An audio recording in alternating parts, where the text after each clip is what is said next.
I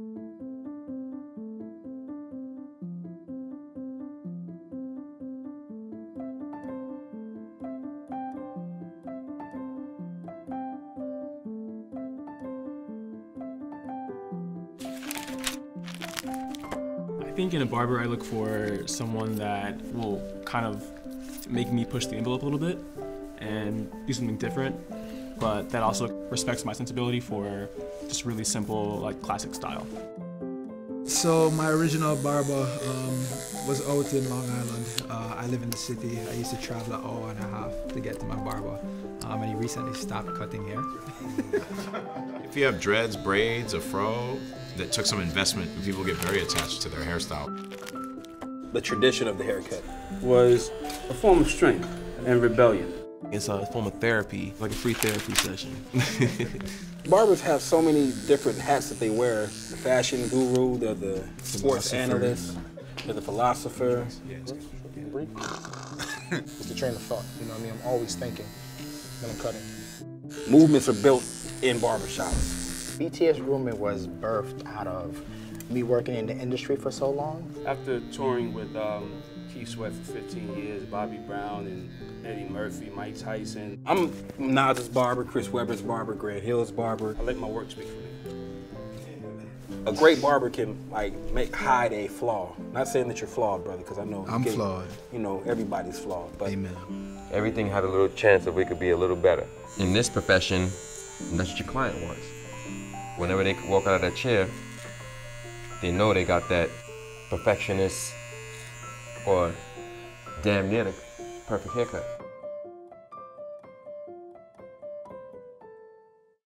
Well, this cut is inspired by the military, Marine Corps. The cadets were able to wear it at the boot camp because during boot camp they could only wear ball heads. And this was the first cut that they was able to wear outside of boot camp. It was called the high and tight.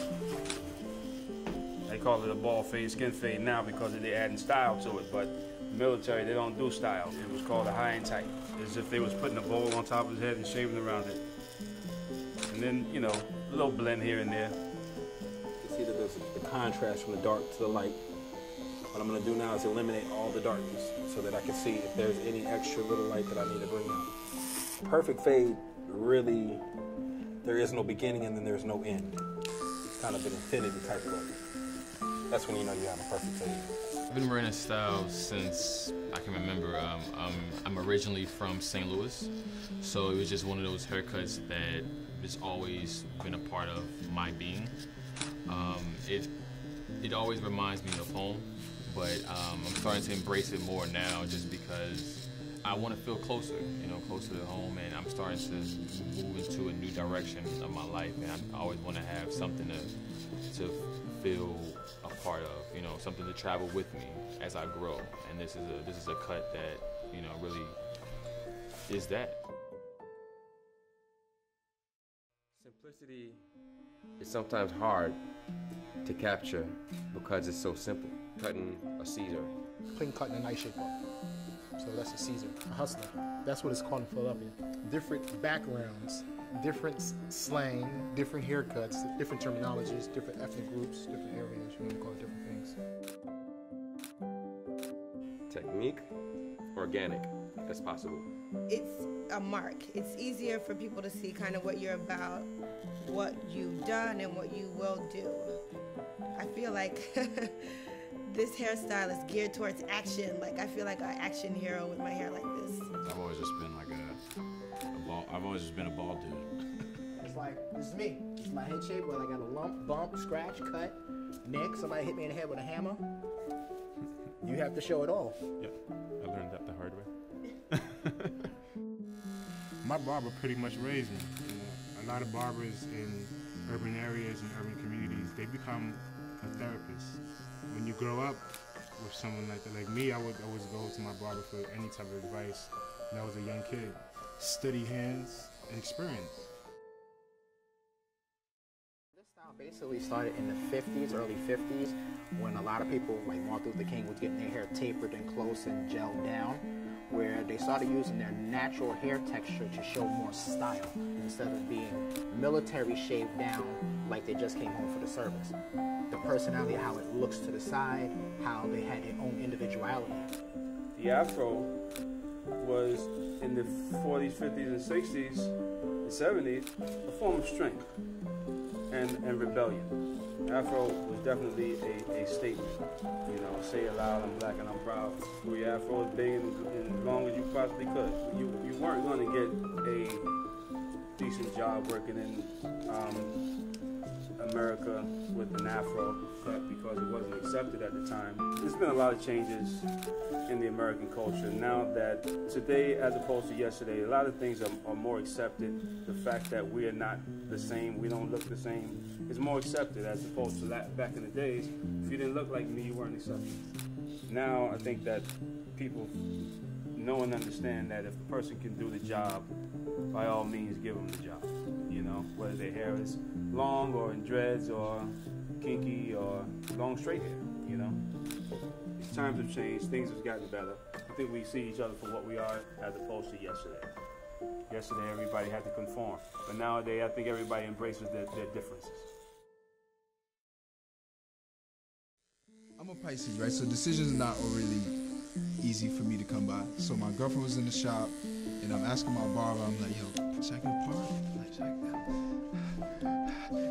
It was like a high pressure situation. So the barber was like, I got you. And I didn't even know what he was gonna do when he did it. And I was like, But a part definitely adds character to a haircut. Just show there's a line there. You know? See, it almost looked like a bishop, you know what I mean? Remember, I kept asking, I want to do a bishop.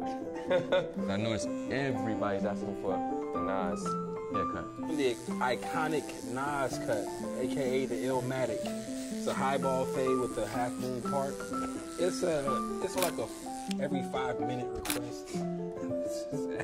Everybody wants the half moon, but I enjoy cutting it just because the tradition of the haircut. When I hear somebody ask for it, it feels like they're paying homage, if you will. The side part for me has been like, I guess amazing just because I haven't really seen people do it in the past. Every Friday for me it's like a ritual. When I get in the chair, you have that one master craftsman going at it, making you look like a brand new person, honestly. I respect the shop for that. I think we pretty much set the trend with what's hip hop. You know what I mean? Because I used to go back and forth from California and New York, you know what I mean? So I was exposed to a lot of the West Coast culture, which was, a lot of them didn't have fade, they was into the Jerry curl. So it wasn't a thing over there about you having a dope haircut, dope design, whatever, you know? So it was a big difference. So I really feel like there was a New York culture that spawned everything else. What we're doing now is called a burst fade. It was a rising comet in the barber game. So I'm actually using the side of the clipper. It's like a texturizing technique. All clippers are mechanical shears. I'm from Jamaica originally. I came here when I was 16 years old. I had a haircut before. And now I want another one. Who wants to cut my hair? I used to just wear a Caesar. It stuck. People liked it. My lady liked it. Right. So yeah, Smooth. stuck with it. The style I'm cutting right now is the South of France. It's a pretty popular cut by Curtis Smith, Diddy's barber. I think it's like an homage to Usher. The first time I cut the South of France, let me be honest with you, it's like my second one. I was just joking with you. Can we sub somebody and you can Photoshop my hair? I guess when I was a little younger, kind of the 4X t-shirt phase, I was wearing it a little closer, more like a Caesar. And in college, I started to grow it out more. Had kind of like a curly afro, and then as I started to work and wanted to have, a little closer cut, more professional look, I still kept it long at the top, but started to go a little closer on the sides. And when you turn to the side, you pretty much see like a fade. It's like 3 different haircuts in one.